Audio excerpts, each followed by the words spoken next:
how to scan QR code on Revolut. Hey everyone, welcome back to another tutorial video. In today's video, I'll show you how you can scan QR codes on Revolut. So to do that, first of all, open the Revolut app on your mobile device and then simply log into your account.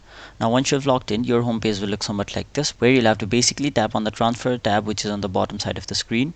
After that, once you're on this page, simply tap on this icon right over here, which looks like a QR code, and then it'll simply open up your camera and you can scan a QR code using this camera.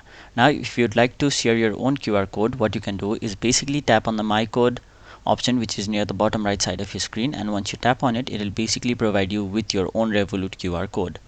So that was basically how you scan a QR code on Revolut. That was it for this video. Hope this video was helpful to you guys, and if it was, make sure you like this video and subscribe to our channel so that you don't miss out on further videos such as these.